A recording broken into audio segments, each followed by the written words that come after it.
அனைவருக்கும் வணக்கம். வாழ்க வளமுடன். ஜாதக பலனை நம்மளுடைய வீடியோக்களில் நிறையா நான் கொடுத்துருக்குறேன். ஆனால் அது போக நீங்கள் இன்னும் சில பேர் ஃபோன் பண்ணி இன்னும் நிறையா வீடியோஸ் போடுங்க சார் அப்படின்னு கேட்குறீங்க. வீடியோஸ் போடலாம், வீடியோஸ் போடுறத பற்றி ஒன்றும் பிரச்சனை இல்லை. ஆனால் பார்த்தீங்க அப்படின்னா பொதுவாகவே ஜோதிடத்தில் நீங்கள் டச்சப் வச்சுக்கிட்டே இருந்தீங்கன்னா மட்டும்தான் உங்களுக்கு பலன் வரும். எனக்கே நான் 10 வருஷம் ஆனாலுமே எனக்கும் ஒரு சில ஜாதகம் சொல்லும்போது திணறல் இன்னமும் ஏற்பட தான் செய்யுது. எல்லா ஜாதகம் பார்த்தோன்னே பலன் எடுத்துட முடியுமா அப்படின்னு கேட்டிங்க அப்படின்னா ஒரு சில ஜாதகத்துக்கு கொஞ்சம் ரிஸ்க்காக தான் இருக்குது. என்னென்னு பார்த்தீங்க, அதாவது ஜாதகம் பார்க்க வர்றவங்க அவங்களுடைய பதிலே கேட்காம ஜாதகத்தில் என்ன பலன் வருது அப்படிங்கிறத பார்த்து சொல்கிறதான் ஒரு கெட்டிக்கார ஜோதிடருக்கு ஒரு நல்ல ஒரு இது. சரிங்களா? அதான் ஜோசியர் முதல்ல அப்படி தான் பார்த்து சொல்லணும். இன்றைக்கி கூட பார்த்திங்க அப்படின்னா ஒருத்தர் ஜாதகத்தை வாட்ஸ்அப் அனுப்பி விட்டாப்புல. டேட் ஆஃப் பர்த் டைம் மட்டும் தான் அனுப்புனாங்க. பார்த்துட்டு சொல்லும்போது அவ்வளோ அக்யூரேட்டாக பரவாயில்ல, நம்ம இவ்வளோ அக்யூரேட்டாக பலன் எடுக்க முடியுது அப்படின்றத கொஞ்சம் பெருமிதம் இருக்கும். சரி, இப்போது இன்றைக்கி உங்களுக்கு ஜாதக ரீதியாக ஒரு சில விஷயங்கள் சொல்கிறேன். இந்த குழந்தை பாக்கியத்தை பற்றி கணிக்கும் பொழுது நிறைய பேருக்கு மாறி மாறி சந்தேகம் ஏற்படுது. சார், என்னுடைய ஜாதகத்தில் ஒரு ஆண் ஜாதகத்தில் நீங்கள் கணிக்கும் பொழுது, சார் அவருடைய ஜாதகத்தில் 5ஆம் வீட்டு அதிபதி நல்லா தானே இருக்கார், அப்புறம் ஏன் குழந்த தள்ளி போகுது, அப்புறம் ஏன் குழந்தை பாக்கியம் இன்னும் கிடைக்கல அப்படின்ற மாதிரிலாம் நிறைய பேர் கேள்வி கேட்குறீங்க. குழந்தைன்ற விஷயத்துக்கு கணவன் மனைவி இருவருடைய ஜாதகத்தையும் நீங்கள் கட்டாயம் பார்த்தே ஆகணுங்க. இந்த அதாவது மனைவியினுடைய ஜாதகத்தை பார்க்கணும் அப்படின்ற விஷயம் உங்களுக்கு கணவருடைய ஜாதகத்தை பார்க்கும் பொழுதே மூளை வேலை செய்ய ஆரம்பிச்சிடும். ஏன்னு பார்த்தீங்க அப்படின்னா 7ஆம் இடமும் 7ஆம் வீட்டு அதிபதியும் சுக்கிரனும் ஏதாவது ஒரு வகையில் பாதிக்கப்பட்டிருந்தால், கணவருடைய ஜாதகத்தில் நல்ல திசையே நடந்தாலும் 5ஆம் வீட்டு அதிபதி நல்லாவே இருந்தாலும் அங்கே குழந்தை பாக்கியம் அப்படிங்கிறது ஒரு விஷயம் காலம் கடந்து போய்கிட்டு இருக்கும். கிடைக்குமா கிடைக்காதா அப்படிங்கிறது அதாவது இருவருடைய ஜாதகத்தையும் பார்த்து நடக்கிற தசாபத்தி பலனை பார்த்து தான் சொல்ல முடியும்.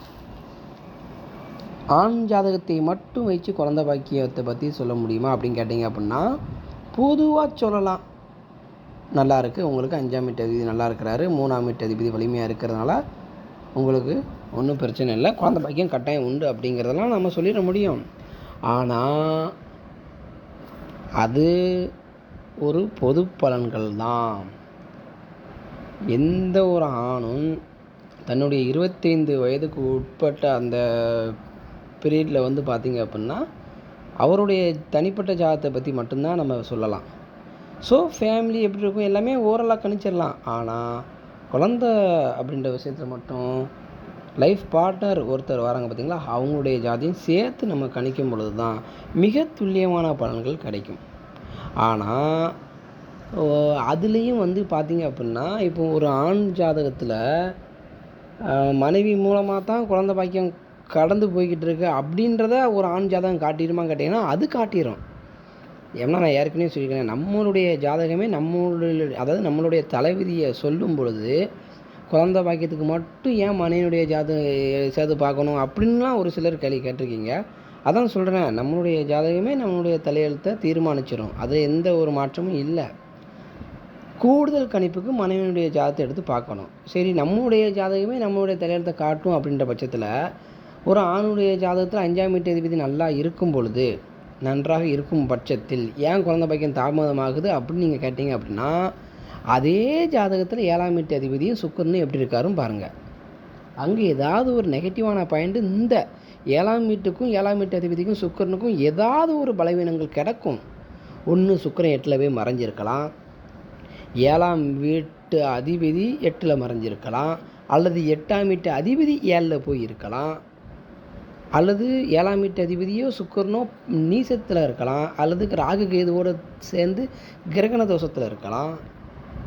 ஏதாவது ஒரு வகையில் அந்த 7ஆம் வீட்டு அதிபதியோ சுக்கிரனோ கொஞ்சம் நெகட்டிவான பாயிண்டில் இருப்பாங்க.